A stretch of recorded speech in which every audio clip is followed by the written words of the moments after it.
nanti masuk Sya'ban perbanyak baca sholawat.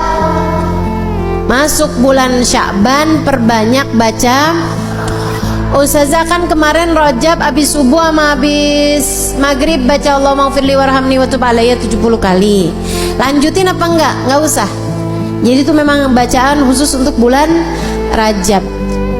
Gantinya apa Ustazah? Balik aja kayak yang dulu-dulu. Maksudnya habisnya sholat ibu biasa baca zikir kan? Apa itu? Udah langsung aja. Tapi sisanya hari-harimu perbanyak baca sholawat. Kenapa gitu? Sebab di bulan Sya'ban adalah bulan turunnya firman Allah Subhanahu wa taala, ya ayyuhalladzina amanu shallu alaihi wa sallimu taslima. Wahai segenap umat yang beriman, bersolawatlah kalian kepada Nabi Muhammad dan ucapkan salam kepadanya. Bulan Sya'ban ini adalah bulannya solawatan. Dan memang bulan Sya'ban ini para ulama menyebutnya sebagai syahrut tahliyah, bulan berhias. Bulan bikin kita jadi kelihatan, jadi tambah cakep. Dan gak ada yang bisa bikin kita jadi tambah cakep kecuali kalau kita deketan sama orang yang cakep. Gak ada yang lebih cakep di alam semesta ini daripada baginda kita Nabi besar Muhammad. Deketi Nabi Muhammad, banyakin baca salawat padanya, maka kamu akan terciprati cahayanya Nabi besar Muhammad. Dengan itu nantinya kamu lebih siap untuk masuk kepada bulan suci Ramadan. Teman-teman sekalian, malam nisfu Sya'ban 14 malam 15 itu insyaallah akan terjadinya pada malam Jumat tanggal 13 Februari, hari Kamis malam Jumat tanggal 13 Februari gitu ya, malam nisfu Sya'ban, namanya Lailatul Barat gitu ya, malam Lailatul Furqan, malam pemisah nasib-nasib manusia. Kata Allah Subhanahu wa taala dalam Al-Qur'an, a'udzubillahi minasyaitonirrajim, yamhullahu ma yasha'u wa yuthbit wa indahu ummul kitab. Allah Subhanahu wa taala menghapuskan apa yang telah tertulis di Lauhil Mahfuz atau menetapkannya. Apa yang telah tertulis dari nasib-nasib kita di Lauhil Mahfuz, ada yang ditulis, ada yang ditetapkan, ada yang dihapus. Nabi Muhammad ketika menceritakan tentang ayat tersebut, kata Nabi Muhammad, dzaka lailatun nisf min Sya'ban. Kejadian revisinya, isinya Lauhil Mahfuz itu terjadi pada malam nisfu Sya'ban. Innallaha yanzur fi lailatin nisf min Sya'ban fayaghfir illal musyrik wal mudmin wal musyahin. Kata Nabi Muhammad, Allah memandang hamba-hambanya pada malam nisfu Sya'ban, kemudian Allah mengampuni hamba-hambanya kecuali yang musyrik, kecuali yang pecandu, minuman keras ataupun narkoba dan sejenisnya. Mudah-mudahan Allah selamatkan keluarga kita semuanya dari hal-hal yang semacam ini insyaallah.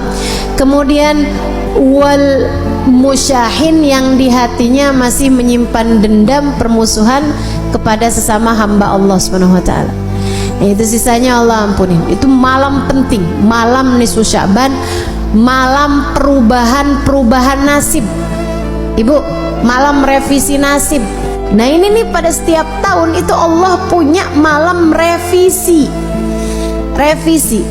Jadi Allah Subhanahu wa taala ada yang netepin, ada hapusin apa yang telah tertulis di Lauhil Mahfuz dari nasib-nasib kita sekalian, dari rezeki kita, dari keadaan kita hidup di dunia nih. Kemudian lagi termasuk darinya adalah masalah kematian kita, husnul khatimah ataukah su'ul khatimah. Karenanya di malam nisfu Sya'ban kita diajarkan oleh para ulama-ulama kita untuk membaca Yasin 3 kali dengan niatannya masing-masing. Yasin yang pertama dengan niat Allah karuniakan umur yang berkah, umur yang panjang dalam taat pada Allah Subhanahu wa taala, umur yang panjang baiknya, umur yang panjang kebaikannya, umur yang panjang pahalanya. Bukan asal umur panjang waktunya, bukan, tapi yang minta kita panjangin, yang kita minta Allah panjangkan adalah panjang pahalanya, panjang berkahnya, panjang manfaatnya, panjang kebahagiaannya. Mau nggak panjang umur di atas tempat tidur terus? Nggak mau kita, nggak mau. Makanya kita minta pada Allah Subhanahu Wa Taala umur yang berkah, umur yang dalam taat pada Allah Subhanahu Wa Taala. Kemudian Yasin yang kedua kita minta sama Allah Subhanahu Wa Taala biar Allah karuniakan rezeki yang halal, yang thayyib, yang berkah, yang mencukupi kita, yang mencukupi kita, biar cukup semuanya. Lagi mau ngawinin anak ada rezekinya, kan? Lagi mau nyunatin ada rezekinya, lagi pengen ngasih anak-anak hadiah karena lulus sekolah ada rezekinya, mau ajak anak-anak jalan-jalan ada rezekinya. Itu tuh yang enak tuh, rezeki itu yang kayak gitu tuh, yang mencukupi, yang mencukupi, cukup gitu semuanya. Mau begini enak, mau ini enak, mau ini enak. Dan nggak semua orang punya rezeki yang mencukupi. Kadang rezekinya banyak tapi kayak nggak cukup aja gitu. Ada yang kayak gitu. Nah, kita minta sama Allah tuh rezeki yang halal, yang thayyib, yang berkah, yang mencukupi, yang mencukupi kita sehingga nggak lagi tertarik merezekinya orang. Gitu udah cukup kok, alhamdulillah. Itu yang kita minta sama Allah Subhanahu Wa Taala. Juga rezeki-rezeki yang lain, karena rezeki itu bukan cuma urusan uang, rezeki itu bukan cuma urusan harta, teman-teman. Kesolehan anak-anakmu itu adalah rezeki yang jauh lebih tinggi nilainya daripada sekedar rezeki harta. Betul nggak? Ibu-ibu sekalian saya muliakan, rezeki kesehatan menurutmu enakan banyak duit tapi sakit, apa enakan sehat walaupun duitnya pas-pasan? Bisa gitu, sehat banyak duit ustazah, kan nggak jadi pilihan. Bagaimanapun kan tetap lebih enakan kesehatan. Jadi kesehatan itu rezeki lebih mahal daripada rezeki harta gitu. Nah, kita minta semuanya mau Allah Subhanahu Wa Taala rezeki harta yang thayyib, yang berkah. Kita minta juga sama Allah rezeki kesehatan badan kita, keluarga kita, gitu kan ya. Kita minta juga sama Allah kesolehan diri kita, kesolehan keluarga kita, jadi ahli taat semuanya, jadi ahli ibadah semuanya, insya Allah. Kemudian Yasin yang ketiga kita minta sama Allah Subhanahu Wa Taala, ini yang paling penting dalam kehidupan kita, yaitu dengan niat semoga Allah karuniakan kepada kita kematian dalam husnul khatimah, biar mati di saat iman begitu kuat dalam hati kita. Kita minta pada Allah agar di saat ajal menjemput kita, kita dimatikan dengan membawa iman dan Islam, bawa cinta pada Allah, bawa cinta pada Rasulullah, membawa bekelan amal-amal soleh, dan membawa dosa-dosa yang telah diampuni Allah Subhanahu Wa Taala.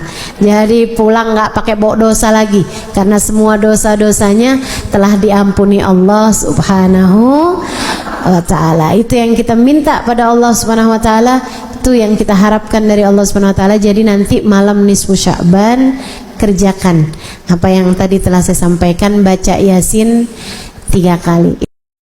Habisnya nisfu Sya'ban yang nggak biasa puasa sunnah nggak boleh lagi puasa sunnah, tapi yang masih punya hutang puasa wajib tetap boleh mengerjakannya sampai di hari terakhir Sya'ban sekalipun. Hutangmu dari puasa Ramadan yang lalu harus dibayarkan sebelum datangnya bulan suci Ramadan.